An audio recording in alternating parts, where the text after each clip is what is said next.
आपण पाहताय शिंदखेडा माझा टीव्ही न्यूज, जे सत्य तीच बातमी।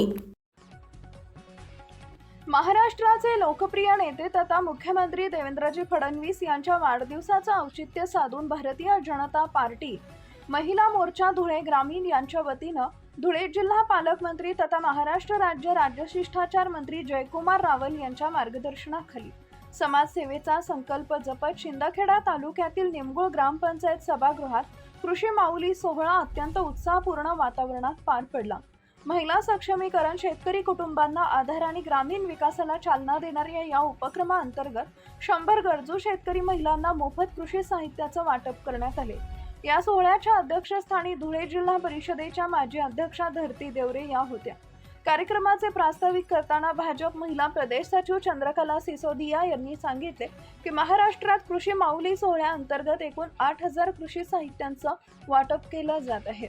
यामध्ये शहरी व ग्रामीण भागात प्रत्येकी 4000 संचांचं वाटप होत असून धुळे जिल्ह्यातील शिंदखेडा तालुक्यातील निमगुळ गावाची यासाठी विशेष निवड करण्यात आली आहे।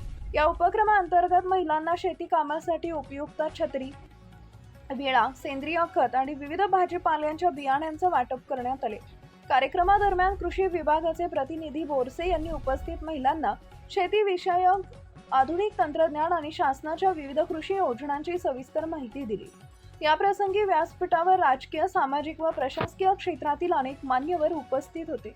भाजप महिला पदाधिकारी प्रदेश सचिव चंद्रकला सिसोदिया, प्रदेश सचिव देवयानी बडगुजर, निमगुळच्या लोकनियुक्त सरपंच स्वाती दीपक बागल, उपसरपंच चंद्राणी संदीप इशी, स्नेहलता बागुल, शिंदखेडा तालुका अध्यक्ष प्रभाकर पाटील, दोंडाईचा शहर अध्यक्ष जितेंद्र गिरासे, माजी तालुका अध्यक्ष दीपक बागल, ग्रामपंचायत सदस्य चंद्रकांत बागल, शिवाजी बागल, पंकज बागल, योगेश पारधी, राजेंद्र साळवे, चंद्रकांत शिरसाट तसेच भाजप महिला मोर्चाच्या सर्व पदाधिकारी, कार्यकर्त्या, गावकरी व महिला भगिनी मोठ्या संख्येने उपस्थित होते। सेवेतून समाज आणि समाजातून समृद्धी आणि महिलांचं सक्षमीकरण, शेतकऱ्यांचा सन्मान, समाजहिताचा संकल्प या ब्रीदवाक्याला सार्थ ठरवत हा कार्यक्रम पार पडला। प्रास्ताविक भाजप महिला प्रदेश सचिव चंद्रकला सिसोदिया तर सूत्रसंचालन माजी तालुका अध्यक्ष दीपक बागल आणि आभार हर्षवर्धन बागल यांनी मांडले। सर्व उपस्थितांच्या आधारे उत्स्फूर्त सहभागामुळे आणि नियोजनामुळे हा सोहळा अत्यंत यशस्वी ठरला। संपादक यादवराव सावंत, शिंदखेडा माझा। मुख्यमंत्री देवेंद्र फडणवीस साहेबांचा वाढदिवस असतो। त्या दिवशी अनेक लोकांनी प्रत्येक जिल्ह्यात कार्यक्रम राबवले। अनेक लोकांनी ब्लड कॅम्प ठेवला, आरोग्य शिबिर ठेवलं होतं, अनेक लोकांनी वृक्षारोपण जरूर केलं। परंतु आज या ठिकाणी आपण महिलांसाठी मागच्या ज्या पावसाळी अधिवेशनमध्ये महाराष्ट्रात पहिल्यांदा आपल्या महिलांसाठी जे शेतकरी बिल पास केलं, त्यामुळे आज हे कार्यक्रम आपण राबवतो आहे। खरं बघायला गेलं तर महिला पूर्ण दिवस त्या मातीमध्ये त्या शेतात काम करते, परंतु आज फडणवीस साहेबांच्या माध्यमातून त्या महिलांना त्यांचा हक मिळवण्यासाठी आज या खरं अर्थाने कार्यक्रम आपण या ठिकाणी राबवतो आहे। आपले प्रदेशाचे अध्यक्ष, महिला मोर्चा अध्यक्ष चित्राताई वाघ यांनी आपल्यासाठी हे सुंदर ट्रीट या ठिकाणी आयोजन केलं आहे। ते आपण ट्रीट तुमच्या समोर सगळ्यांनी ठेवलेलं आहे, तुम्ही सगळ्यांनी बघितलेलं आहे त्याच्यात काय आहे आणि सगळ्यात तुमच्या लागणारी गोष्ट आहे। ज्या गरजू महिला आहेत त्यांना लागणारी शेतात लागणारी वस्तू आज या ठिकाणी आपल्या प्रदेशच्या महिला मोर्चाच्या माध्यमातून तुमच्यापर्यंत पोहोचण्याचा आपण प्रयत्न करतो आहे। खरं बघायला गेलं तर आजपर्यंत महिलांचा विचार कोणीच केला नव्हता। केला होता का? नाही। परंतु जेव्हापासून आपले पंतप्रधान नरेंद्र मोदी साहेबांच्या नेतृत्वात आणि आपले मुख्यमंत्री फडणवीस साहेबांच्या नेतृत्वात आपल्या महिलांचा विचार केला, आपले भूमिपुत्र आपले माननीय जयकुमार भाऊ, आपले सगळ्यांचे लाडके भाऊ, त्यांच्या सहकार्याने आज इथे व्यासपीठावर ज्या ज्या महिला बसल्या आहेत त्यांच्या विश्वासाने आणि त्यांच्या विचाराने आम्हाला हे पद त्यांनी दिले आणि त्यांच्यामुळे आज या ठिकाणी आज तुमच्या समोर आम्ही उभो आहे। तर मी जयकुमार भाऊंचे मनापासून आभार व्यक्त करते, कारण प्रत्येक वेळेस त्यांनी आम्हाला सहकार केला आहे, आम्हाला मदत केली आहे आणि आम्हाला पुढे आणण्याची त्यांनी खूप मदत आम्हाला केली आहे। आज या ठिकाणी मला हे सांगताना खूप आनंद होतो आहे। जेव्हापासून पहिल्यांदा मी हे पद घेतलं तेव्हापासून चंद्रकला ताईंनी, त्यांच्याकडे पद नव्हतं, ते माजी अध्यक्ष होते, परंतु त्यांनी एक मैत्रीण, एक छोटी बहीण म्हणून या शहरी भागात आपण त्यांना लाभ देणार आहोत। 4000 महिला या ग्रामीण भागात। मग धुळे जिल्ह्यात आता फक्त तुमच्या निमगुळ गावात आपण हा कार्यक्रम करत आहोत। आणि हे तुमचं भाग्य आहे. दीपक पवनांनी फोन केला आणि त्यांनी एका शब्दावर सांगितलं की ताई आमच्या इथे बरेच लाभार्थी आपल्याला गरजू आहेत, त्यांना लाभ मिळाला तर फार बरं होईल, तुम्ही या आणि कार्यक्रम करा. आणि म्हणून आम्ही कार्यक्रम करण्यासाठी इथे आलेलो आहोत. तर आपल्या सर्वांसाठी माननीय देवेंद्र भाऊंना दीर्घायुष्य भेटो हीच आपण ईश्वरचरणी प्रार्थना करू की ते दीर्घायुष्य असते की आपण सर्वजण सुखी आणि समृद्ध राहू.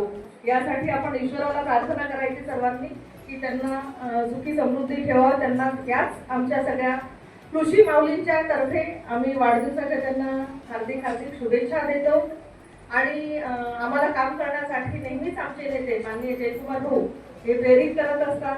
मी आज या निमित्ताने इथं त्यांचे पण आभार मानेल की त्यांनी मला महाराष्ट्राचं महिला मोर्चाचं सचिवपदी नियुक्ती केलेली आहे. कधी कधी आमचा राग पण असतो की आमचे नेते आमच्यावर अन्याय करतायत किंवा मग आम्हाला हे पद दिलं नाही ते पद दिलं नाही, पण आमचे नेते एवढे चांगले आहेत की आमच्या अपेक्षेच्या खूप मोठ्या प्रमाणात त्यांनी हे पद मला दिलेलं आहे. मी त्यांचे आज इथे मनापासून आभारही व्यक्त करते. आणि या कार्यक्रमासाठी तुम्ही आम्हाला हॉल उपलब्ध करून दिलात, आपले सर्वजण आले, मी सर्वांचे इथे मनापासून मला आपल्याला लाभलेल्या अध्यक्षा ज्योतिताई, तसेच ह्या कार्यक्रमाच्या आयोजक जे आहेत चंद्रकलाताई आणि तसेच सर्व भाजपाचे विविध पदाधिकारी असतील, माझे ग्रामपंचायत सदस्य असतील आणि माझ्या गावातल्या ह्या कार्यक्रमासाठी जमलेल्या सगळ्या माता भगिनी यांचं मी पहिल्यांदा स्वागत करते. या कार्यक्रमासाठी माननीय देवेंद्रजी फडणवीस यांच्या वाढदिवसानिमित्त हा जो काही कृषी माऊली सप्ताह सुरू झालेला आहे, मला विशेष आभार आयोजकांचे करायचे आहे की त्यांनी सुरुवात आमच्या निंबूळ गावापासून केली. त्याच्यातले एक कारण त्यांनी सांगितलं की त्यांचा आणि माहेर आणि सासर यांच्यामधला दुवा म्हणजे मध्य भाग असलेला निंबूळ म्हणून विशेष जिव्हाळा असेल त्यांचा, म्हणून कार्यक्रमाची सुरुवात आमच्या गावापासून सुरू झाली. म्हणून मी आयोजकांचे आभार मानते. तसेच आपल्याला माहिती की आपला भारत देश जो आहे तो कृषीप्रधान देश आहे आणि सर्वात जास्त लोक जो आहे तो शेती व्यवसाय करतात. पुरुषांच्या बरोबरीने आज महिला कुठेच मागे नाही. कोणतंही क्षेत्र असेल ती, म्हणजे शेतीपासून असेल, कामापासून असेल, तर हे विमान चालवणं, अंतराळवीर जे काही असेल शास्त्रज्ञ सगळ्यांपर्यंत महिलांनी पुरुषांच्या बरोबरीने पोहोचलेले आहे. म्हणून आपल्या महाराष्ट्र राज्याच्या मुख्यमंत्र्यांनी विचार केला की सर्वात पहिले विचार पण महिलांचा केला पाहिजे, म्हणून लाडकी बहीण योजना आपल्यासाठी सुरू करून दिली आहे. त्याच्या मागचा पण त्यांचा हेतू होता की जे मानधन शासनाकडनं मिळते त्याच्यातनं आपण छोटा मोठा काहीतरी उद्योग सुरू केला पाहिजे, त्याच्याने आपल्या संसाराला हातभार लागेल, हा त्याच्या मागचा दृष्टिकोन आहे. आणि पुढचं म्हणजे की शेतीमध्ये फक्त पुरुषच राबत नाही, महिलाही राबतात आणि म्हणून महिलांच्या सुरक्षिततेची काळजी त्यांनी घेतली. म्हणून ऊन आणि पाऊस याच्यापासून वाचण्यासाठी छत्री दिलेली आहे. तसंच गवत तण काढण्यासाठी त्यांनी विळा दिलेला आहे आणि ते पीक वाढण्यासाठी जे खत आहे सेंद्रिय ते पण आपल्याला उपलब्ध करून दिलं. आणि महत्वाचा प्रश्न सकाळी उठल्याबरोबर आपल्याला असतो स्वयंपाक काय करायचं, भाजी काय करायची, त्याच्यासाठी वेगवेगळ्या प्रकारचे भाजी बियाणं जे आहेत ते आपल्यासाठी उपलब्ध करून दिलेले आहेत. म्हणून मी देवेंद्र फडणवीस यांचे आभार मानते. आणि ह्या सगळ्या योजना आपल्यापर्यंत आपले लाडके भाऊ जयकुमारजी भाऊ जे पोचवतात त्यांचे आभार मानते. एवढा म्हणजे आता शेतीचा व्यवसाय आहे, पाऊस चांगला पडलेला वनराजाची कृपा आहे आणि तरी वेळात वेळ काढून माझ्या माता भगिनी घरचं आवरून पुन्हा शेतात जायचंय तरी वेळात वेळ काढून इथे जमलात, त्याच्यामुळे मी त्यांचे आभार मानते. धरतीताई